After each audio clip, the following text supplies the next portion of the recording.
Hello friends, I hope all of you are doing fine. Today I have come up with a very short tutorial.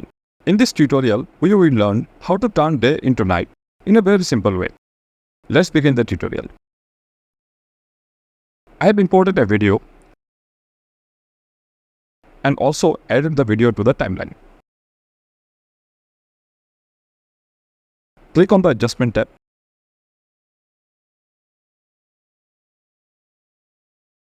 First, reduce the saturation value. I have set the saturation value to -50. Reduce the brightness value to -50.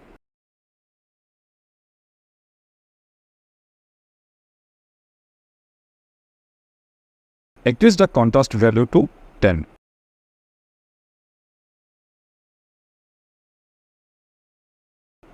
Reduce the shadow value to -50.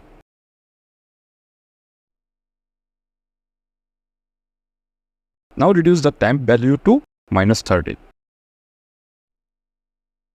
The same parameters will not work for every video. For different videos, you have to use different parameters. That's all from this tutorial. Thank you for watching this video.